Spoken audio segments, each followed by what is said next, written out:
सद्बुद्धि, सन्मार्ग और कार्य का संकल्प देना, अडिग रहे विश्वास तुम पर, ऐसा अंतः कर देना। मेरे हृदय में आने में तुम्हें कोई संकोच न हो। हे गुरुदेव, मुझे नज़रों से दूर कभी न होने देना। हे गुरुदेव, मुझे नज़रों से दूर कभी न होने देना। नमस्कार। गायत्री चिंतन धारा के इस सतत प्रवाह में हमेशा की तरह आपका पुनः स्वागत है। मित्रों, जीवन में अगर सफलता चाहिए तो जीवन को समझना भी पड़ेगा। तो उसको समझे बिना कैसे कर सकते हैं? उस जीवन के कायदे कानून क्या हैं, जीवन क्या है, कैसे चलता है, हम कौन हैं, हमको क्या करना, ये सारी चीज़ें। तो आज का जो अपना विषय है, ये आप ऐसा मत समझना कि गुरुदेव ने ये कहा कि नहीं कहा और ये पता नहीं क्या चीज़ बता रहे हैं। हम ब्रह्मांड का नॉलेज सीखने नहीं आए, हम तो मिशन की बात सीखने आए। तो गुरुदेव ने सारा नॉलेज दिया हुआ है, सारा ज्ञान दिया हुआ है। ब्रह्मांड में जीवन का अदृश्य स्वरूप। अब इस पर जब हम चर्चा करते हैं तो एक ही ब्रह्मांड थोड़ी है, कई ब्रह्मांड है। यूनिवर्स कहते हैं ना, यूनिवर्स, मल्टीवर्स, कई ब्रह्मांड है। हर ब्रह्मांड में वही सब चल रहा है जो हमारे ब्रह्मांड में चल रहा है। अब इसमें से कुछ हम देखते हैं, हमको समझ में आता है, कुछ नहीं देखते, जिसके बारे में जानते ही नहीं, तो वो अलग बात है। अब ये बहुत बड़ा विषय है, पर यह विषय ब्रह्मांड का ज्ञान देने के लिए नहीं है। उसके इतिहास भूगोल से हमको क्या। दरअसल ये ब्रह्मांड, सारा दृश्य अदृश्य संसार, हम और आप और ये सब जो कुछ भी है, यही सब मिलाकर ही जीवन कहलाता है। जीवन है ना, ऐसा नहीं कि तेरी लाइफ, मेरी लाइफ, कुत्ते की लाइफ, पेड़ की लाइफ, नहीं, सब मिलाकर के ही जीवन है। अब सब मिला के जीवन है तो हम भी जीवन है नहीं? तो जीवन यानी लाइफ या जीवंतता। सारे पेड़ पौधे, पशु पक्षी, कीट पतंग, इतना ही नहीं तो नदी, पहाड़, बादल, समुद्र, ये सब लाइफ के ही अंग हैं, जीवन के ही अंग हैं। आप समझो, ये दिखने वाला शरीर है, बॉडी है ना, इसके कुछ सिस्टम है, तंत्र है ना, शरीर के तंत्र है, कुछ सिस्टम है। तो ये सारे सिस्टम जिस शक्ति से बने हैं वो शक्ति आदि शक्ति है नहीं? वही आदि शक्ति इन्हें बनाती है, वही आदि शक्ति इन्हें चलाती है। पर ये सारे काम होते हैं जिस चेतन शक्ति के द्वारा, है ना? वही चेतना सारे ब्रह्मांडों सहित आपको, हमको, सारे जीव जगत को, वनस्पति को, सबको चलाती है। प्रकृति बनाती है, सिस्टम बनाती है, चलाने के लिए ताकत परमात्मा से आती है, शिव और शक्ति, है ना? अब इसी को सुप्रीम पावर कह लो, ईश्वर कह लो, परमात्मा कह लो, जिस भी नाम से बुला लो, है ना? इन्हीं दोनों को लोग ऊर्जा और चेतना कहते हैं, शिव और शक्ति कहते हैं। तो आज हम ब्रह्मांडीय चेतना के जिस शक्ति पर, जिस स्वरूप पर चिंतन करने जा रहे हैं, है ना? ये विषय थोड़ा गंभीर है, लेकिन हमारे समझने के लिए ज़रूरी है, क्योंकि हमेशा यही प्रश्न आता है ना कि मैं क्या करूं, है ना? तो आज हम ब्रह्मांडी जीवन के अदृश्य स्वरूप पर चर्चा करेंगे। उसका एक ही उद्देश्य है कि हमें पता चले, अनुभव तो हो कि हम वास्तव में क्या हैं, हमको करना क्या चाहिए और हम कर क्या रहे हैं। गुरुदेव ने भी सारी शुरुआत यहीं से की थी ना, मैं क्या हूँ से। ईश्वरीय सत्ता का लक्ष्य यही है कि हम दुखी ना हो, हम दुखी ना हो, हम त्रस्त ना हो, हम डिप्रेशन में ना चले जाएं। भगवान भी यही चाहता है, हम भी यही चाहते हैं। इसलिए भगवान ने सारी व्यवस्था भी इसीलिए बनाई है कि हम दुखी ना हो और सुख से जीवन जिए, और हम भी यही चाहते हैं। लेकिन चाहते और करते क्या है, ये इस अंतर को समझना जरूरी है ना? गुरु इसी अंतर को समझाने के लिए तो आते हैं, है ना? क्योंकि परमात्मा स्वयं सच्चिदानंद स्वरूप है ना, और वो चाहता है कि जहाँ जहाँ जीवन है वहाँ वहाँ सुख और शांति हो। परमात्मा चाहता है जहाँ जहाँ जीवन है वहाँ वहाँ सुख शांति हो। इसीलिए तो कहते हैं ना कि परमात्मा की चेतना ही गुरु बनकर हमारा मार्गदर्शन करती है। गुरु ब्रह्मा, गुरु विष्णु, गुरुदेव महेश्वरा, है ना? परमात्मा की चेतना स्वयं हमारा मार्गदर्शन करती है, करते आई है, युगों से करते आई है, आज भी कर रही है। इसीलिए वो देवी देवता, गुरु, माता, पिता, हर रूप में आकर के परमात्मा हमें शिक्षा देता है, प्रेरणा देता है, हर तरह की सुविधा देता है, नहीं? माता पिता, गुरु और देवता और यही लोग तो हमें जीवन देते हैं, तो हमें जीवन मिलता है। तो आज हम जीवन के वास्तविक स्वरूप को समझेंगे ताकि दुखों से बचें, स्वयं सुखी रहें और संसार को भी सुखी रहने दें, है ना भाई। हम दुख कर्ता का काम छोड़ करके सुख कर्ता बने, है ना। सुख कर्ता और दुख हरता, है ना। तभी तो हम सुखी रहेंगे, और हम सुखी रहेंगे तो लोगों को भी सुखी रख सकेंगे।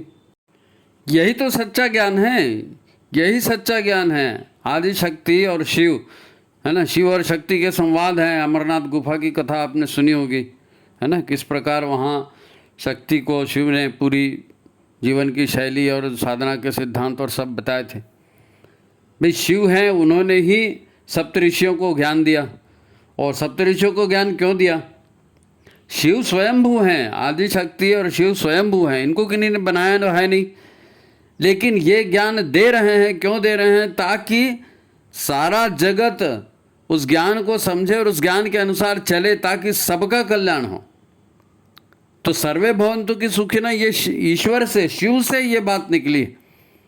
और हर गुरुओं के माध्यम से सप्तऋषियों ने इसको सीखा, फिर वो गुरु बने, फिर उन्होंने आश्रम चलाए, फिर उन्होंने अपने शिष्य बनाए, और वो शिष्य दर शिष्य और वो चलते जा रहे हैं, है ना। और वो सारे सिद्धांत ध्यान में उन्होंने खोजे, और किस प्रकार वेद बने और किस प्रकार संस्कृति का विकास हुआ, आप जानते हैं इस बात को। लेकिन मेन बात यह है कि परमात्मा स्वयं सिखाने आता है, माता आदिशक्ति स्वयं कल्याण करने आती है। इस तथ्य को समझें।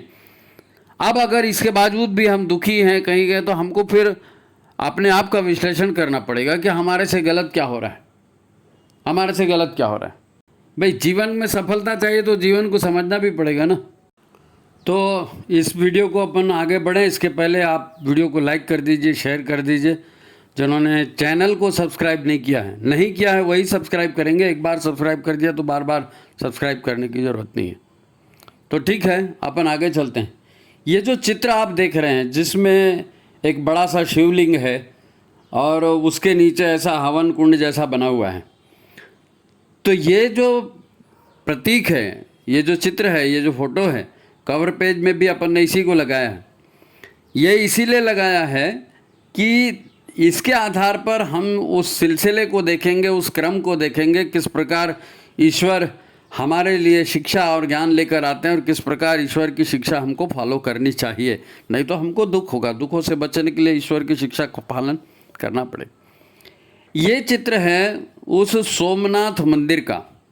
गुजरात में सोमनाथ मंदिर है ना, ज्योतिर्लिंग, अपने यहाँ 12 ज्योतिर्लिंग कहें तो ये 12 ज्योतिर्लिंग हैं, उसमें से सोमनाथ ये हैं। वो बहुत पुराना शिवलिंग है। कहते हैं कि भाई मतलब ज्योतिर्लिंग है, बहुत पुराना। शिवलिंग, सॉरी, शिवलिंग नहीं कर रहा हूँ, ज्योतिर्लिंग बहुत पुराना ज्योतिर्लिंग है। उल्लेख आता है कि भगवान राम ने भी इसका पूजन किया था और भगवान कृष्ण ने भी इनका पूजन किया था, और तब से ये चला आ रहा है। पहले सारे ज्योतिर्लिंग जो थे ना, वो ज्योति स्वरूप ही थे। ज्योति को ही लिंग माना गया था, ज्योति स्वरूप ही थे। और भगवान शिव ने जैसे सप्तऋषियों को ज्ञान दिया, वैसे ही उनको कहा कि भाई आप जाओ दुनिया भर को ज्ञान दो। लेकिन उन्होंने अपने आप को भी 12 जगहों पर स्थापित किया। कैलाश में वो रहते हैं, वहाँ तक ठीक है, लेकिन 12 स्थानों पर उन्होंने अपनी चेतना को स्थापित किया ज्योतिर्लिंग के रूप में, ज्योतिर्लिंग के रूप में। क्योंकि परमात्मा है तो परमात्मा का कौन सा रूप है, कौन सा चित्र है, कितने हाथ पैर है, कितने क्या, ऐसा तो कुछ है नहीं ना। वो तो दुनिया बनाने चलाने वाले। तो ये जो सोमनाथ का जो मंदिर है, जिसका ये शिवलिंग दिख रहा है, ये शिवलिंग आपको आधार दिख रहा है ना। हमेशा क्या होता है कि योनि बनी होती है, उसके ऊपर शिवलिंग की स्थापना की जाती है, बाहर नंदी वगैरह होता है, ये आपने देखा है। लेकिन सोमनाथ का जो मंदिर पहली बार बना, जहाँ पर शिवलिंग माने लिंग की बाकायदा स्थापना हुई, वो शिवलिंग की स्थापना योनि के ऊपर तो है ये, लेकिन योनि के ऊपर टिकी हुई नहीं है। आप चित्र में देख रहे हो। वास्तव में यही एक आदर्श प्रतीक हो सकता है परमात्मा का, जिसमें परमात्मा है, चेतन स्वरूप है, और आदि शक्ति है, जिसको योनि स्वरूप कहा है, क्योंकि वहीं से सृजन हो रहा है, निर्माण योनि से ही हो रहा है। तो शिव और शक्ति के रूप में शिवलिंग और योनि को एक साथ प्रतिष्ठित किया जाता है, एक साथ, लेकिन उसको अर्धनारीश्वर स्वरूप में आप समझ सकते हैं। तो प्राचीन काल में इनको एक साथ रहते हुए भी अलग अलग दर्शाया गया है, एक साथ रहते हुए भी अलग अलग दर्शाया गया है। और इतिहास में इसका वर्णन भी अपने को ऐसा ही मिलता है, क्योंकि सोमनाथ का जो शिवलिंग था वो अधर में था। बाद में महमूद गजनवी ने लूटा और उसको तोड़ा, और वो सारी कथा आती है, आप भी जानते हैं। 17 बार उसने आक्रमण किया और सब सोना चांदी लूट के गया और मंदिरों को तोड़ा, शिवलिंग को तोड़ा, चूर चूर कर दिया, टुकड़े टुकड़े कर दिया, है ना। तो ये जो शिवलिंग है उसकी स्थापना ऐसा कहते हैं कि चंद्र ने की थी, चंद्रमा। तो चंद्रमा आज हम एक ग्रह के रूप में देख रहे हैं, लेकिन चंद्रमा भी एक देवता है, देव है। और चूँकि शिव भगवान जो हैं वो उनके पूज्य हैं, आराध्य हैं सोम के, चंद्र के। तो उन्होंने जो प्रभास पाटन गुजरात में जो है वहाँ पर उन्होंने एक विशेष पहली बार एक विशेष शिवलिंग की स्थापना की। ये जो शिवलिंग जो वहाँ पर बना है, मतलब आज का नहीं कह रहा हूँ मैं, पहले जो आदिकाल में बनाया गया था जिसको महमूद गजनवी वगैरह ने तोड़ा, वो शिवलिंग पहले ज्योति स्वरूप ही था। लिंग की स्थापना सोम ने की, चंद्र ने की, लेकिन उसके पहले ज्योति स्वरूप ही था। ज्योतिर्लिंग माने वास्तव में ज्योतिर्मय परमात्मा का ही वो प्रतीक था, उसी का प्रतीक था। और जो अपन मंत्र कहते हैं ना, कर्पूर गौरम करुणावतारम, तो कपूर की तरह सफ़ेद रंग का गौरवर्ण का करुणावतार वो शक्ति केंद्र था, ज्योतिर्लिंग था। वहाँ से शक्ति का प्रवाह होता था, ज्योति का प्रवाह। और जो भी उपासना करना चाहते थे, शिव की उपासना करना चाहते थे, ज्ञान प्राप्त करना चाहते और अपनी आत्मा को प्रबल बनाना चाहते थे, वो उस स्थान के आसपास बैठते थे और उस स्थान की ऊर्जा से लाभान्वित होते थे। आज क्या है, मूर्ति बनाते हैं, फिर मूर्ति में प्राण प्रतिष्ठा करते हैं, फिर उस प्राण का लाभ लेते हैं ना लोग, दर्शनार्थी। लेकिन पहले वो कर्पूर गौरम करुणावतारम वो निराकार था और सफ़ेद उज्ज्वल शुभ्र प्रकाश के रूप में वो था, तो उसके रूप में आते थे। बाद में फिर उसको जो है सभी 12 ज्योतिर्लिंगों को धीरे धीरे स्थापना कराई लोगों ने, उसका मूर्त रूप रखा, है ना। लेकिन अभी भी हर ज्योतिर्लिंग में आप चले जाइए तो वो स्वरूप नहीं दिखता। जो केदारनाथ में अलग तरह का ज्योतिर्लिंग आपको दिखेगा, है ना। और कई जगह ऐसे हैं जो गड्ढा टाइप का रहता है, वहाँ पर लिंग जैसा से कोई उभार ही नहीं है, क्योंकि वो मूर्ति नहीं है, वो मूर्ति नहीं है, वो ऊर्जा के केंद्र है, ज्योति के केंद्र है ना। परमात्मा ज्योति स्वरूप वहाँ प्रकट हुए शिव। बाद में चंद्रमा ने उसको बनाया, है ना। तो उसके ये उल्लेख प्रसंग इसलिए आ रहा है कि जनमानस को जो है शिव और शक्ति के विज्ञान को समझाया जा सके, शिव और शक्ति के विज्ञान को बताया जा सके। क्योंकि मैं क्या हूँ, परमात्मा की सृष्टि हूँ, तो मेरे शरीर क्या है, मेरी चेतना क्या है, इन सब को जब तक समझ में नहीं आएगा तो समझाएगा कौन। समझाने के लिए ऋषि बनाए, स्वरूप बनाए, 12 ज्योतिर्लिंग बनाए, है नी। और फिर आदि शक्ति के भी 51 शक्तिपीठ हैं। वो 51 से वो सारी लीला थी कि भाई वो राजा दक्ष का ये हुआ और सती हो गई और फिर शिव जी उनको लेके घूमे, ये कथा कहानी भले अलग हो, लेकिन उसके बावजूद भी 51 जो शक्तिपीठ बने हैं वो आदि शक्ति की स्थापना है। आदि शक्ति के ऐसा कहते हैं कि भाई जो अंग अवयव गिरे वहाँ पर वो शक्तिपीठ बना, लेकिन शिव जी के तो अंग नहीं गिरे थे ना, उन्होंने तो अपने आप को शक्ति के रूप में, ज्योति के रूप में स्थापित किया 12 स्थानों पर। माँ भगवती ने 51 जगह स्थापित किया। काहे के लिए स्थापित किया? कि श्रद्धा का उभार जगे, लोग सोचें, ईश्वर के अस्तित्व को महसूस करें और सच्चाई को जाने और अपने आप को, अपने चिंतन को, अपने व्यवहार को तदनुकूल बनाए, ताकि दुखों से बचाया जा सके, खुद भी दुखों से बचे और लोग भी दुख से बचें। सारे सप्तऋषि यही कर रहे थे, सारे गुरु यही करते हैं। हम गुरु को भी तो शिव का ही रूप मानते हैं, माता को भी शिव का रूप मानते हैं, पिता को भी शिव का रूप मानते हैं, क्योंकि जहाँ जहाँ से ज्ञान आता है वो सब शिव है। जहाँ जहाँ से सृजन हो रहा है वो सब माता है। गौ माता है, गंगा माता है, धरती माता है। जहाँ स्त्रीलिंग वाली बात आई, सृजन वाली बात है। तो वो जब सोम ने जब शिवलिंग की स्थापना वहाँ पर की, तो ऐसा कहते हैं कि वो विशेष लिंग था, और आज भी उसके टुकड़े जो है वो बेंगलोर में एक किसी मंदिर में है, और उन छोटे छोटे टुकड़ों से छोटे छोटे शिवलिंग उन्होंने बनाए, और उनमें आज भी वो चुंबकीय प्रॉपर्टी मिलती है, चुंबकीय गुण मिलते हैं, और वो लोहे के नहीं हैं, लोहे के नहीं हैं। तो ये ऐसा मतलब है कि ज्योतिर्लिंग जो चंद्रमा ने बनाया उसका एक प्रमाण भी है, कहना चाहिए, उसका एक प्रमाण भी है। मुख्य बात क्या है, समझने वाली बात, ये शिवलिंग का कोई कथा सुनाने के लिए नहीं किया। एक्चुअली 12 ज्योतिर्लिंग और 51 शक्तिपीठ जो हैं, इनकी स्थापना हो, या भगवान वेदव्यास का अवतार हो, या भगवान कृष्ण का अवतार हो, या आदि शंकर का अवतार हो, या गुरुदेव माता जी का अवतार हो, ये इन सब ने किया क्या है? इन सब ने मोटा मोटी एक ही काम किया है कि जीवन क्या है उसको समझाया है, और जीना कैसे है उसको समझाया, उसको समझाया। माता के रूप में आदि शक्ति कितने आसुरों का संहार उन्होंने किया, है नहीं?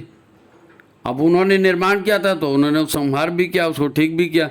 लेकिन जब कुछ भी नहीं होता, जब कुछ माता से भी बात नहीं बनती, तो फिर अभी ये माता और पिता और दोनों आते हैं, शिव और शक्ति दोनों एक साथ आते हैं, और आज वही चल रहा है, महाकाल की युग प्रत्यावर्तन प्रक्रिया। नहीं, क्योंकि मनुष्य ने गलत सोचा, गलत किया और विनाशकारी बन गया, और न केवल खुद विनाशकारी बना, अपने परिवार को, समाज को, धरती को, सबको विनाशकारी बना दिया। और उसका अहंकार, उसका मन आज भी यही कहता है कि मैं जो कर रहा हूँ वही सही है, मैं जो कर रहा हूँ वही सही है। और इतने गुरु आए, इतने ग्रंथ आए, सब ने बताया, लेकिन मानने के लिए तैयार नहीं है। इसीलिए तो महाकाल का विनाश का क्रम चल रहा है नहीं? आदिशक्ति महाकाल दोनों मिलाकर क्या कर रहे हैं? विनाश और सृजन, है ना? तो अभी जो हम चर्चा करने जा रहे हैं वो चर्चा इस बात के लिए भी महत्वपूर्ण हो जाती है कि विनाश तो होगा, ये तना तो तय है, क्योंकि महाकाल ने तय कर लिया है, और प्रक्रिया कई वर्षों से शुरू हो चुकी। युग निर्माण मिशन का निर्माण हो, है ना, और सारे ऐसी जितनी संस्थाएं हैं, बड़ी बड़ी संस्थाएं हैं, युग निर्माण के लिए ही बनी है बहुत सारी। सारे ऋषि, सारी देवता, देव शक्तियाँ इसमें लगी हुई हैं, अन्य ग्रह के लोग भी, अन्य ग्रह की दिव्य शक्तियाँ भी इसमें लगी हुई हैं। तो ये सब काम कर रहे हैं, तो ये तो होगा।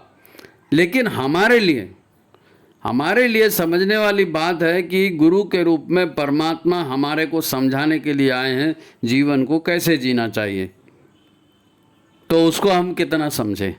अगर हम उसको ये सोचेंगे कि यार ये आउट ऑफ डेट चीज़ है और ये ऐसी चीज़ है और हम तो इसको, ये तो ऐसा है वैसा है, तो फिर अब क्या है, दुख ही भोगोगे फिर, और क्या। भाई गायत्री चिंतन धारा बनाया इसीलिए गया कि सबको गुरुदेव की विचारधारा को समझाया जा सके, ज्ञान की परंपरा को स्पष्ट किया जा सके, ताकि लोग अपने जीवन को सुधारें और सुखी हों। नहीं, मनुष्य ही अपने चिंतन और अपने कर्मों से, है ना, अपने स्वार्थ के वशीभूत होकर, अहंकार के वशीभूत होकर उल्टे सीधे काम करता है, जिससे प्रजा का भी नुकसान होता है, प्रकृति का भी नुकसान होता है, और जो बहुत ज़्यादा हो जाता है, हाँ, संतों के समझाने से, है ना, राजा के समझाने से कुछ नहीं होता है, तो फिर ईश्वरी सत्ता खुद आती है, हर युग में आई है नहीं? और युग में जब भी ईश्वर का अवतार होता है तो क्या करते हैं, वो लोगों के बीच आते हैं और लोगों को जीवन कैसे जीना है ये समझाते हैं। त्रेता युग में अलग ढंग से जीने का था, तो त्रेता युग में आए तो राम का अवतार हुआ, तो उन्होंने अलग ढंग से बताया उनको किस प्रकार परिवार रहना चाहिए, किस प्रकार परिवार में संतोष तसल्ली की बात होनी चाहिए, किस प्रकार भाई भाभी माता पिता इन सब के साथ व्यवहार होना चाहिए, गुरु के साथ व्यवहार। कृष्ण ने भी वही किया कि भाई आसुरी शक्तियाँ संगठित हैं, आप लोग असंगठित हैं, तो आप संगठित हो जाओ। तो ग्वाल बालों को लेकर के उन्होंने संगठन बनाया। आपको सारी कथा मालूम है किस प्रकार फिर शुरू से असुरों का वध किया। जहाँ माया दिखाने की ज़रूरत थी वहाँ माया दिखाई, जहाँ इंसानियत दिखाने की ज़रूरत थी वहाँ इंसानियत दिखाई। लोगों का ईश्वरी सत्ता पर विश्वास तब होता है जब ईश्वर स्वयं उनके सामने में आता है। आज भी लोग कहते हैं ना, कहाँ भगवान दिखाओ, तो वो भगवान स्वयं आए ताकि देख लो, लेकिन उस समय जब वो आते हैं उनको कोई पहचान नहीं पाता, उस समय कोई पहचान। हम अभी इस युग में भी आए, हमने कहाँ पहचाना, हमने कहाँ पहचाना। जो जुड़ गए वो समझ गए। भाई गायत्री यज्ञ किए, संस्कार परंपरा चलाई, गायत्री की दीक्षा दी, और बड़े लोगों को नहीं पकड़ा। समाज में जो धारा बह रही थी, जो वो उनको कहाँ तक समझाते रहोगे। इसलिए छोटे छोटे लोगों को, क्योंकि वही छोटे ही बड़े होते हैं ना, तो बच्चों को इकट्ठा किया, माता जी ने देव कन्याओं को अपने साथ में रखा, मथुरा में विद्यालय वगैरह चलाए, वहाँ भी प्रशिक्षण दिया, शांति कुंज में आए, वहाँ पर भी प्रशिक्षण दिया, और सामान्य से लोगों को ईश्वरीय ज्ञान दिला करके कर्म में उनको प्रेरित किया। हमेशा यही होता है, कर्म में प्रेरित करने की बात होती है। और जब मनुष्य कर्म में प्रेरित होता है, सत्कर्म करता है, तो वो जो अवतारी चेतना होती है उनका सहयोग करती है। ये आज भी हो रहा है नहीं? अब आप सोचो ना, छोटे छोटे बच्चों को बुलाना, उनको तबला सिखाना, उनको संगीत सिखाना है, ये सारे काम उन्होंने करवाए, यज्ञ कराना सिखाया। भेज देते थे कहीं भी दौरा करने, जाओ भी फलाने जगह यज्ञ करके आओ, वहाँ ठिकाने जगह ये करके आओ, और खुद सूक्ष्म रूप से सारी व्यवस्था स्वयं बनाते थे, ताकि लोगों को आदत पड़े सन्मार्ग पर चलने की, सच्चिंतन चलने की। और मेन बात यह है कि लोगों की श्रद्धा, लोगों का विश्वास अपने गुरु के प्रति, ईश्वरीय सत्ता के प्रति हो। नहीं तो मोह का बंधन इतना कटता थोड़ी है, अज्ञान का बंधन ऐसे नहीं कटता है ना? हमारे यहाँ मंत्र है ना, अज्ञानतिमिरान्धस्य ज्ञानांजनशलाकया। तो अज्ञान है वही तो दुष्कर्म कराता है, अज्ञान है वही तो मति भ्रष्ट कराता है। और अज्ञान हुआ है, मति भ्रष्ट हुई है, इसीलिए आत्महंता प्रवृत्ति अब जन्मी है और सारे पृथ्वी को विनाश करने के पीछे लग गए। तो बड़े लोगों के बीच में वातावरण बना करके उनका भावनात्मक परिवर्तन कराना, दिव्य चेतनाओं का धरती पर जन्म लेना, वो एक अलग प्रक्रिया है। लेकिन इसके साथ ये प्रक्रिया और भी है कि जो छोटे छोटे लोग हैं उनको बुलाना, उनके भीतर आत्मविश्वास जगाना, गुरु के प्रति विश्वास जगाना, श्रद्धा जगाना, और श्रद्धा और विश्वास के माध्यम से, उनके माध्यम से बड़े बड़े काम करवाना।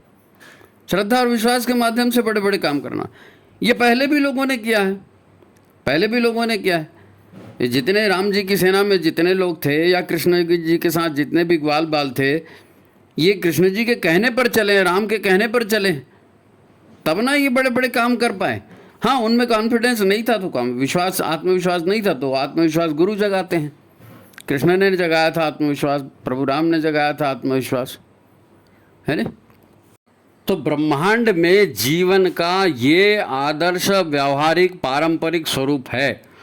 प्राचीन काल से वही परमात्मा है, वही जीव है, वही प्रकृति है, प्रकृति और परमात्मा का ही योग है। तो उन्होंने छोड़ा कहाँ है हमको बना करके, लगातार हमारा मार्गदर्शन भी कर रहे हैं। तो हमको उस ब्रह्मांडीय जीवन को समझना पड़ेगा। गुरु भी उस ब्रह्मांडीय जीवन का एक हिस्सा है, संत उस ब्रह्मांडीय जीवन का हिस्सा है, और हमारे जीवन को बेहतर बनाने के लिए वो आए हैं। इसलिए हमको उनका जीवन, उनके जीवन के अनुसार, उनके मार्गदर्शन के अनुसार चलना चाहिए। वो एक संत थे ना, नामदेव जी हैं शायद, वो तीर्थ यात्रा पे जा रहे थे और उन्होंने रोटियां बनाई, है ना, और कुछ काम से बाहर गए तो एक कुत्ता आकर के रोटी उठा के जाने लगा। उसी समय संत जी आ गए। अब वो कुत्ते ने रोटी उठाई और भागने लगा तो संत जी उसके पीछे घी का लोटा लेके दौड़े।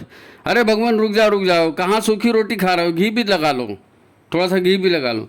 क्योंकि ये उनके भीतर हृदय कोमल हुआ, भावनाएं कोमल हुई, हृदय में पवित्र हुआ, भावनाएं पवित्र हुई, तो उनको ब्रह्मांडी चेतना का, ईश्वर का जो मर्म है वो समझ में आया कि सारा ब्रह्मांड एक ही है, सारे ब्रह्मांड का जीवन एक ही है, जीवन एक ही है।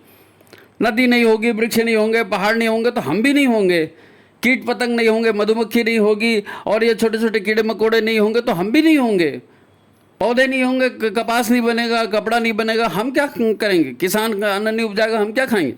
तो ये सब एक दूसरे का पोषण कर रहे हैं। इसी को कोई आजकल इकोसिस्टम कह देते हैं, नेचर का इकोसिस्टम।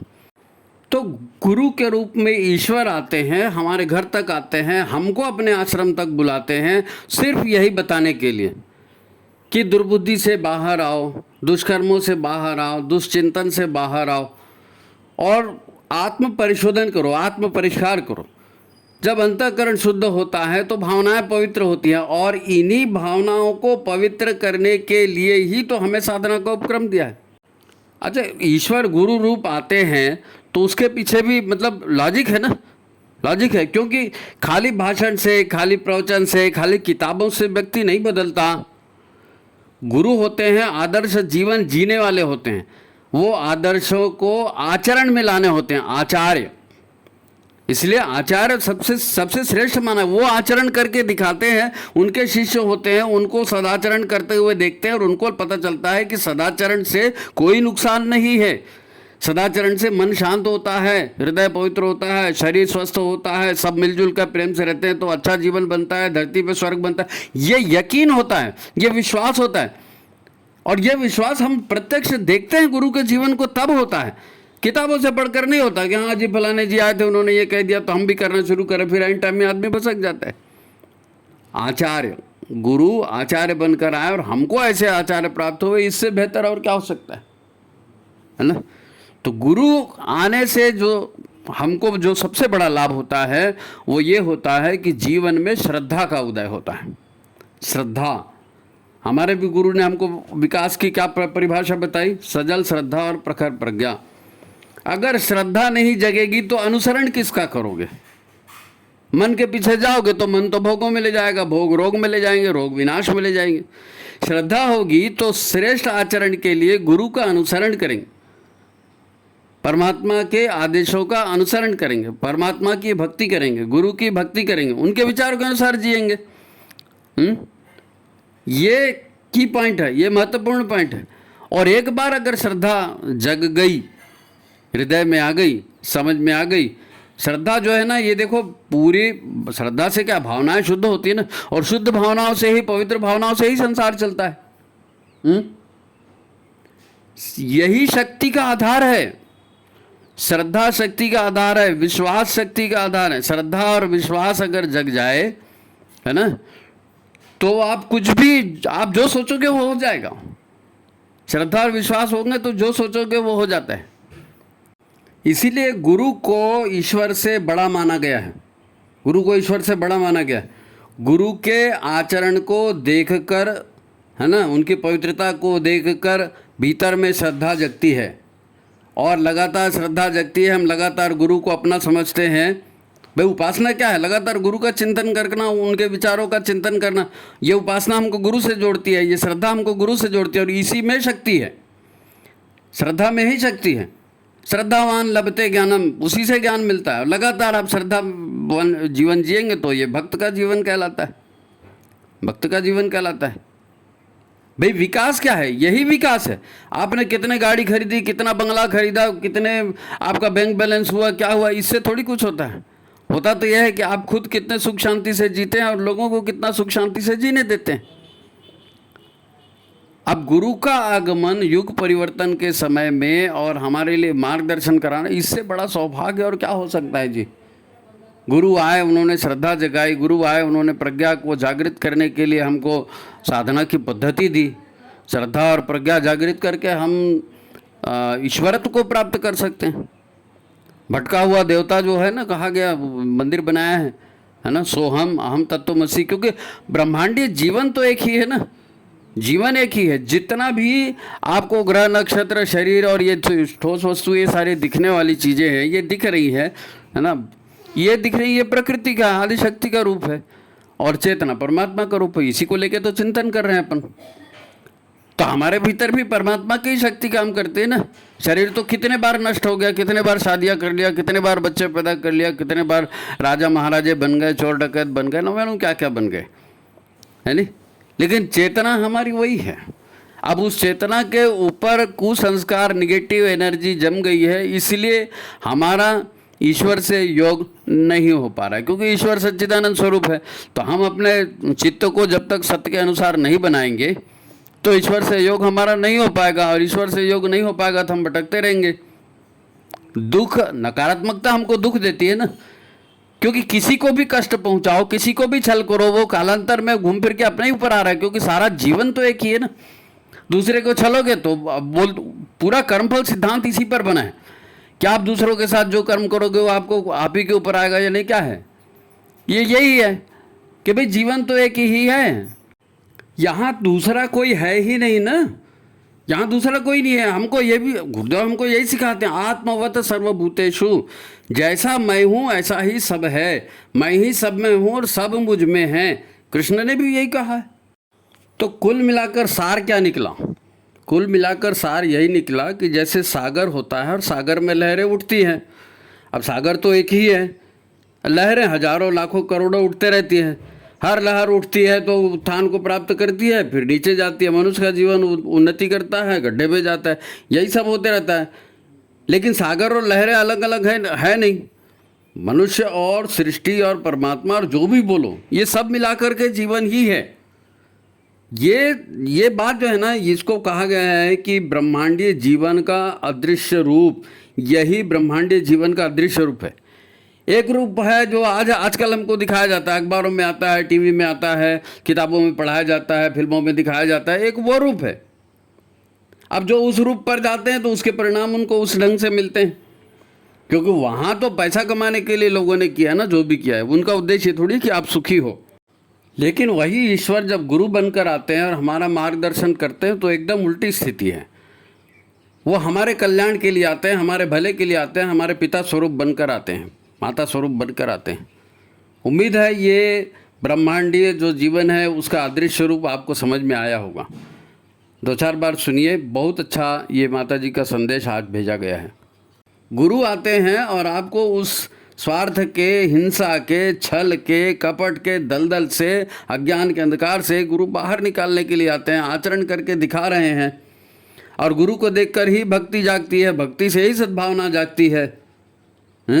और गुरुदेव आज के समय के लिए क्या कहते थे कि आज का समय आस्था का संकट है। ईश्वरीय शक्ति पर, ईश्वरीय विधान पर लोगों की आस्था टूट गई है, लोगों का विश्वास टूट गया है। और इसी आस्था और विश्वास को जगाने के लिए गुरु प्रत्यक्ष आचार्य के रूप में बनकर आए कि देखो भाई, मैं जी के दिखाता हूँ, देखो ये ऐसा होता है, ये सही होता है। तो इस समय मन में सद्भावनाओं को जगाने का, ईश्वरीय भक्ति और ईश्वरीय विश्वास को जगाने का ये सबसे प्रमुख रूप है। अब शुरुआत में आते हैं आपने जो शुरुआत में ज्योतिर्लिंग वाला स्वरूप देखा सोमनाथ का, तो ठीक है, उसके पहले ईश्वर को ज्योति रूप में ही पूजा जाता था ना, और उसकी उपासना उसी ढंग से की जाती थी। फिर उसको समझाने के लिए मूर्त रूप दिया, फिर एक शिव जी की मूर्ति बनी, तो एक पिंडी बनी, तो फिर सभी देवी देवताओं के बनने लगे।